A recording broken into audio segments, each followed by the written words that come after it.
Hi there, we're Matt and Stacy.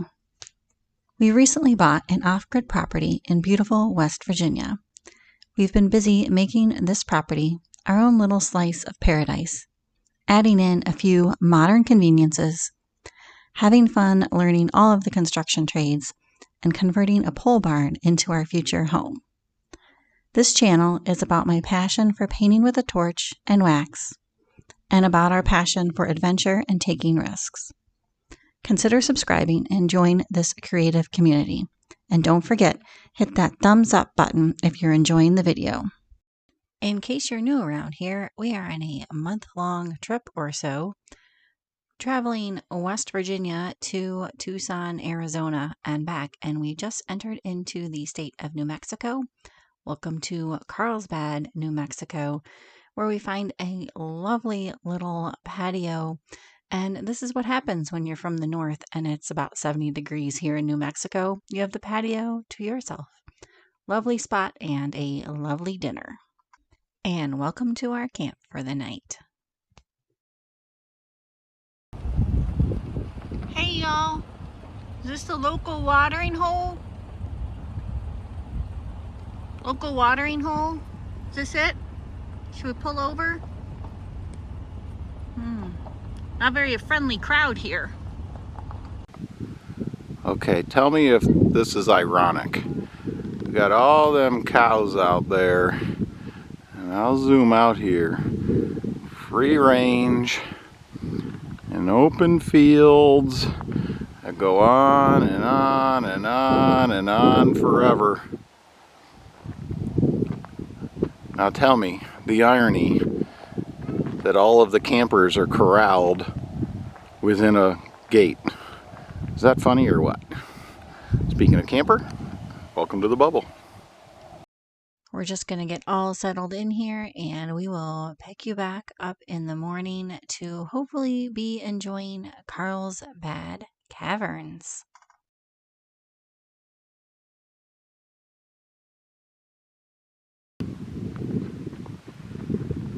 Carlsbad Caverns. Here we come.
Good evening, guys. We actually made it back. I don't know if you can tell.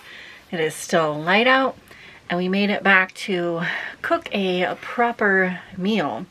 We went to a grocery store to get some stock up on a few groceries for the next several days of the trip. And it was a local grocery store. I don't think it was a chain grocery store.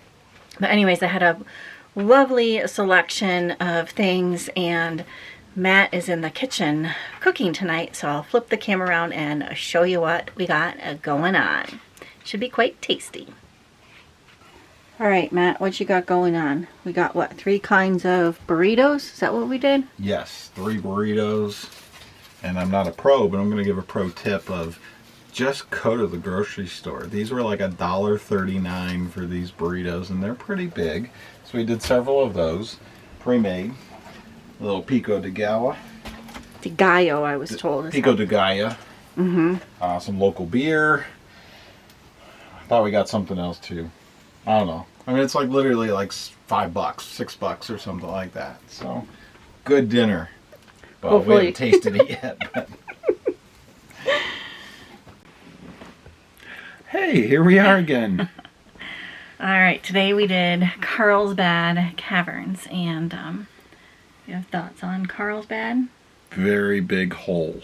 It's huge, massive. I think what they say, like the size of 3 football fields, and then higher, or as high as the Eiffel? No. Big enough that you can't really even understand. It's like massive. Even when you're in it and looking at it, the way they have it lit, it's. I kept saying I actually wish they lit the whole thing, so you could see it, but it's dimly lit. And what they say, what was the lighting people?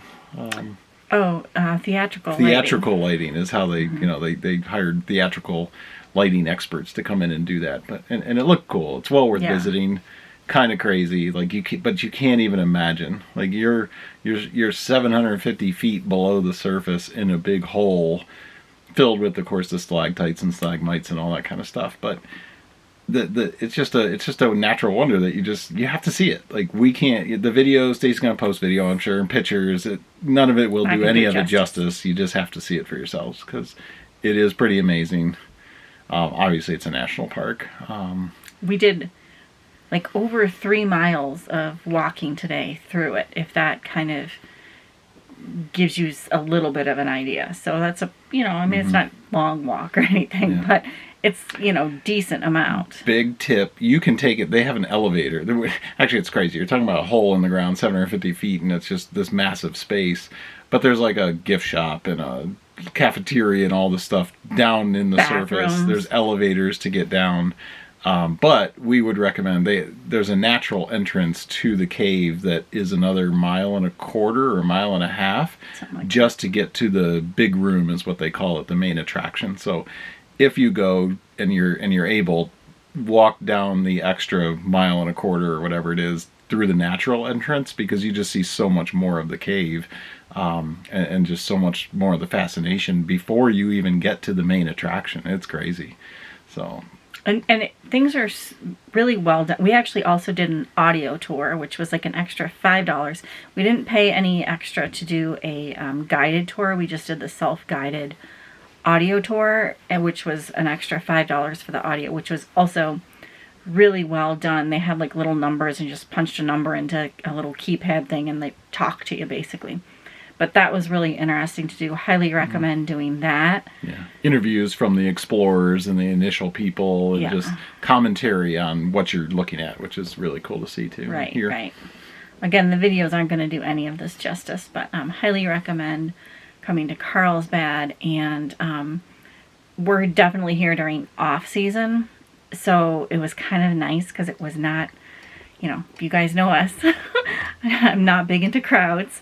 Shouldn't be around a bunch of people. And it was nicely, because it was so massive, we didn't once feel crowded, except maybe upstairs in the gift shop, which actually I just left. I went outside.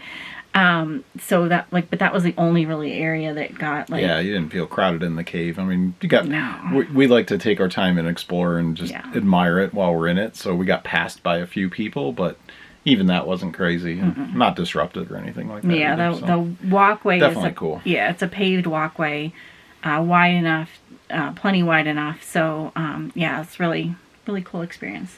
Yeah.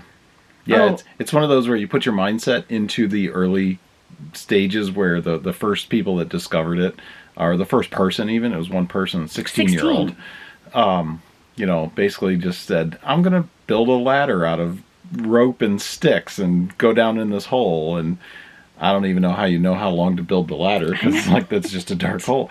And you picture like back then, out of it. Well, and like to just think it wasn't lit. Like we're walking through a lit cave. He's walking through the dark cave with a lantern And yeah, I don't know how they do it. Crazy. I don't have that big of a sense of adventure, but right now there's like cave restoration people that go through I don't know how many times, and they take tweezers and like you're only allowed down regular water, no food, no flavored water, no tobacco products, no cigarettes, vaping.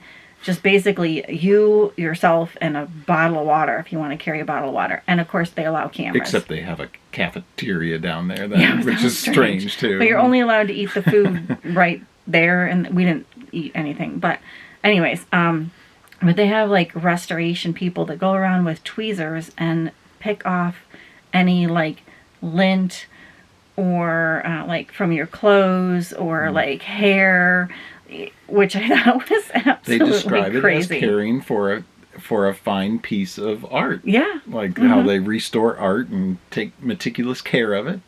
Yeah. So, it's just like Studio Stacy art, the cave. Right. It's the same. Right. Anyways, I think well worth doing. Definitely. I mean, it's all worth doing. Like if you have an opportunity, definitely do it. Yeah. So tomorrow, I don't think we're going to say don't do any of these by the time we're Right. done. But oh, and we should say this campground that we're in, I think I mentioned in the last video, it's BLM land. And it's basically in the middle of a cow pasture. So I'll put in a few clips here of the cow pasture. yeah, I don't think you even call it a cow pasture. It's kind of humorous. I mean, it's just, if you've been to southern parts of Texas and New Mexico, you're just in wide open land. I mean, you can see some of the mountains, but you look the other way, and it's just forever of nothingness, oil fields and things like that. And it's just, you can't even wrap your head around the space that we're in. But yeah, one of the videos I found ironic you'll see is, I'm assuming she'll post it. Yeah, so I'll put a few clips in of that here.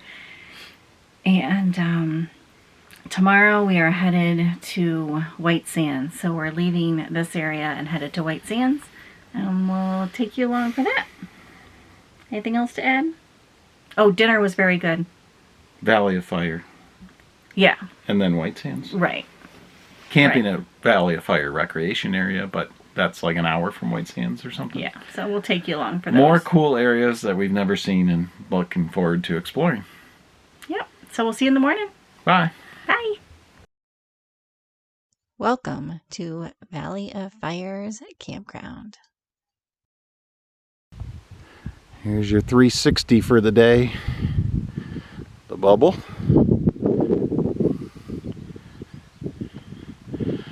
Surrounded by mountains, some snow-capped.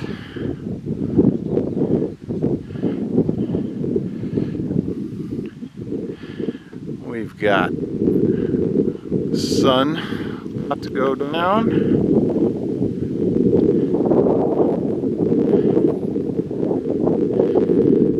Continuing on with more mountains, and everything you see out there that is kind of black, we are camped in the middle of a lava field at Valley of Fires recreation area.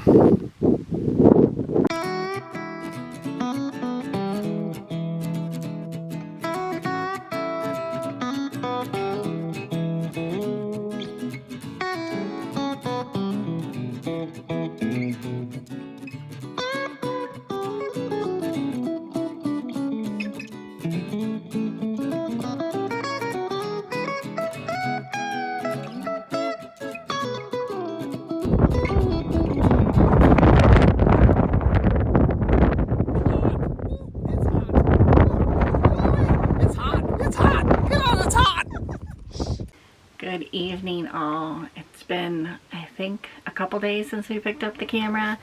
If you can hear some creaking outside, the wind has picked up today, which you might see in some videos coming up. But we wanted to touch base and give you our thoughts on the area. We went to the pyroglyphics. What do you call those? Is that, no? What is you said called? It right. Yeah. No, what is it called? Petroglyphics? Mm-hmm. Petroglyphics. We went to the pyro ones blow up. Oh, dear. Anyways, we went to the petroglyphics first. That was yesterday when we got into camp. So, what do you think of camp and what do you think of the petroglyphics? What do you know? I'm going to say amazing. It's all amazing. So, camp, we are literally on a lava flow from however hundreds of thousands of years ago or billions of years ago. So, not a lava flow, actually. It's a lava vent. Like, it just came up through the vents. It wasn't a volcanic eruption or anything like that. But we are literally camped on top of lava at the moment. It's surrounding us. It's like, I don't know how many miles long or whatever it is. But the peak is way off in the distance that you can see where it originated from, the area. Not the peak itself because it wasn't a volcano. But in either case, you can see, like, it's pretty cool. I'm sure Stacy will put some pictures out there. And then Three Rivers petroglyphs. Yes. Now you got, I'm like, now I have to think about it. Yeah, that was pretty awesome too. Like, I mean, we haven't been to too many places like that to walk around. And here they've found over 21,000 petroglyphs in that little area.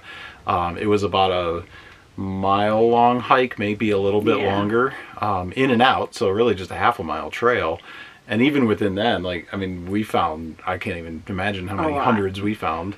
So really cool. And then, of course, they map a few of the more cool ones, I guess, or the more decorative ones, prominent or this or that, the ones ones that have maintained over the years. I'm sure you have more information on the pamphlet of who and what and when and all that kind of stuff, but pretty awesome. Really cool. I mean, the drawings were pretty childish. I mean, I'm just going to say that. But in either case, no, really cool to see. Definitely got some favorites and some pictures. But just, you know, the animals, the symbols, it puts you back to think, what was going on? What were they staring at? Oh, well, actually, they might have been staring at, really cool, the way that most of them faced was out towards Sierra Blanca mountain range, which is about 13,000 feet, and it's snow covered right now, but of course we're in 70-degree weather, which is unusual, we hear as well for this time of year. Usually a little cooler. But we're staring at, you know, snow-capped mountains and just this beautiful scenery. There's another range in front of the snow-capped mountains, and it just feels like, okay, they were all sitting there staring at these mountains drawing, although oddly enough there's not a lot of drawings of mountains. Yeah, so that was really cool. So I hopefully have inserted video already, and I'll insert in some more here now. Hey, nice shot. That's a crazy one. Got 2 arrows in it. And next up, we had, what did we do? White Sands, right? Yeah, we went to White Sands this morning, and I'm glad we went there this morning because, boy, did the wind pick up. But first, White Sands. What did you think of White Sands? But the wind advisory she's talking about is 60, 70 mile winds. Like, we've literally attached the camper to the truck to stabilize it a little bit more. But that's a whole nother story. But yes, White Sands, I mean, we've gone from black lava to White Sands. Again, 2 places we haven't seen, all within probably an hour and a half of each other. Pretty amazing. It's probably not the most dynamic part because it's literally white sand dunes and you just go hike them and kind of play around. A couple people were trying to sled. They try to sell the sledding, but I did not see one person going down very quickly. Like, it seemed like they were kind of scooting down on the sled, and I was like, oh, I'm glad I didn't buy that. So, but no, it's cool to run up and down the dunes and feel the sand. I think it's gypsum. I don't think it's actually like a sand or something like that. But yeah, I mean, cool to see. We did have some really cool blue skies, white clouds, and white sand. So we're hoping some of the pictures, they look like they turned out okay. Because again, when it's all white, there's not much to see, and of course, when the sun's out, it's there's not a lot of shadows or anything like that either. So it all gets washed out. But yeah, you can't really tell how high the dunes actually are in the video. I don't think you can. I don't know. We'll see how it comes out and if you'll be able to tell or not. But Definitely worth seeing. The further you drive in, you drive to the parking lots where you then start your hikes and stuff. And the further you go in, the road becomes sand covered and all this kind of stuff too. So it's like you're almost driving on the beach. And it actually gave me more of a feeling like I was driving into a ski resort. It was kind of weird because you got these hills in front of you, and they're not huge mountains by any means, but it's kind of funny because it just gives that vibe of a snow-covered road and sand and stuff like that, and then you get out and it's 70 degrees and you go, oh, that's not snow. And you don't need four-wheel drive to drive through this. I mean, it's like, it's just kind of dusting over the roads. It's not like you're driving in deep sand on the beach or anything like that. I think they actually have like a big blower that kind of pushes the sand off to the sides, and they probably do that often because it does blow around a lot, but I think they maintain the roads pretty well. So. Yeah. But yeah, I don't know. It's cool. I mean, it's worth seeing. It's a national park. It's another one off of our list. So we're excited about that too. Mm-hmm.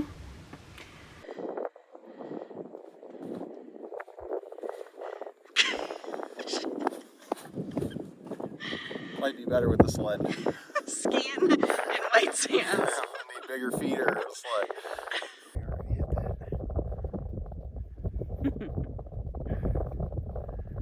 Spoon. Hold on to your hat.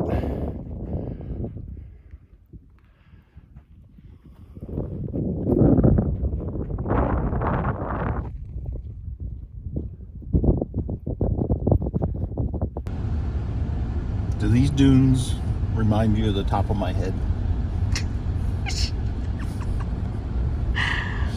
They kind of look like, balding Asian man trying to stay youthful.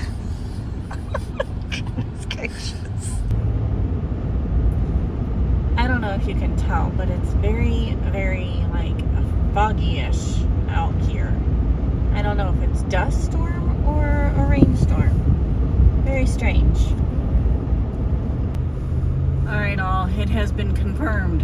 This is a New Mexico dust storm. We asked one of the locals, and he said, yes, this is a dust storm. So White Sands National Park.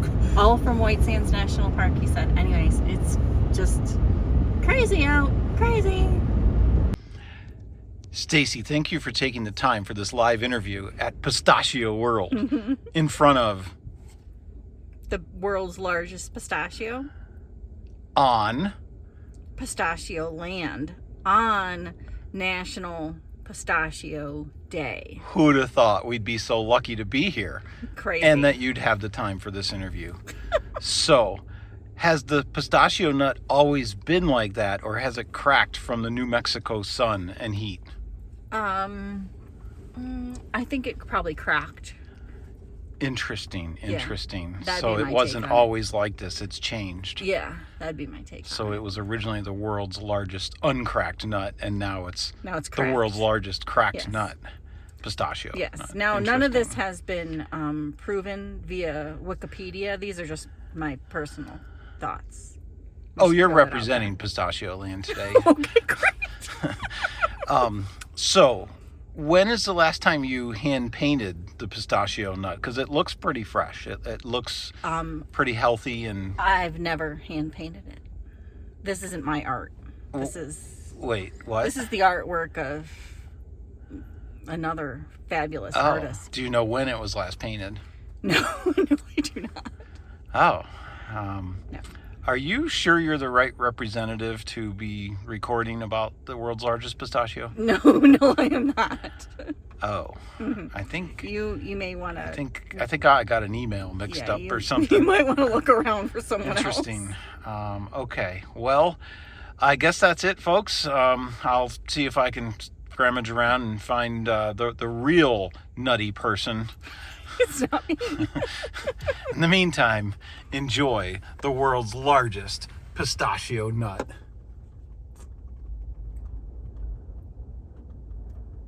So I think that's it. Anything else to add? I think that's all we did, right? Not all we did, but that's kind of what we did in the last day. Right. That's kind of what we've done here. And hopefully this video isn't too long. I haven't even started to edit yet because we've got Carlsbad, White Sands, the Valley of Fires, and the petroglyphs all in this video. Oh, we should also say that the Valley of Fires has a fee, and so does the petroglyphs. But if you have the annual National Park Pass, they're free to get into as well. So just a side note on that. I think they're only like $5 a car, so it's not very expensive. But just so you know, if you come here, there is a small fee to get in. Yeah, they're certainly not expensive, and our camping fee is $12 a night. Right. And we have water. We don't use most of the facilities, No. but right on our campsite there's tent pad, there's the grill, there's a covered awning kind of patio area with picnic tables, garbage cans, all that kind of stuff. We have water. We don't have electric and sewer, but they do have a dump station here too for those of you that actually need that when you're traveling. So yeah, for $12 you can't beat this place. I mean, you're literally camped on lava. It's pretty cool. Yeah, and we like when we got here, we didn't know what to expect, and just it blew our expectations. Yeah, so. I took a few pictures from Google of our oversight with the little blue dot I'll where stick we those are. in. So I did like an overflow of the big lava flow, and then a close up as to where we're camped too. So you can see kind of where we're at on the edge of it. So Yeah. pretty cool. So anyways, if you made it this far, thank you very, very, very much for coming along. Thanks for listening to me ramble, because I get excited about this stuff and I ramble because there's lots to talk about. It's okay. It's all good. It's fun stuff. So yeah, if you did like the video, please give it a thumbs up. Really, truly, truly does help me out, help us out. And we think we're going to have more travel videos coming your way. Next up is probably Tucson, Arizona area, and what's the park there? Saguaro National Park. So I think that'll be the next video after this. Fingers crossed we make it there and all goes well. But stay tuned for that. And yeah, we will see you on the next one. If you're not subscribed, consider doing so. Anything else? If you'd like us to become permanent travel vloggers, definitely give it a thumbs up and subscribe and likes and comments and everything you can do. We'll do this for a living. I wouldn't mind. That would be great. Oh, I should also say, we're rambling on and on and on, but I wanted to let you guys know, if you have any places, any must-see places, let us know down there below in the comments. I am making a running list for future travel plans of places that are either in the areas that we've gone to and we just haven't had time to see, people that we've talked to that have mentioned, oh, you should go check this out, check that out. So definitely let us know down there in the comments if you have any places or suggestions for future places, because I'm keeping a list now. Will this be released before we head back east? I don't know. If it is, yeah, just drop us down below in the comments if you have anything, any suggestions. Anywhere between Tucson and West Virginia, let us know. We'll stop. So, Who's in a hurry? At any rate, we've rambled on enough. We'll talk to you soon. Bye for now. Thanks again.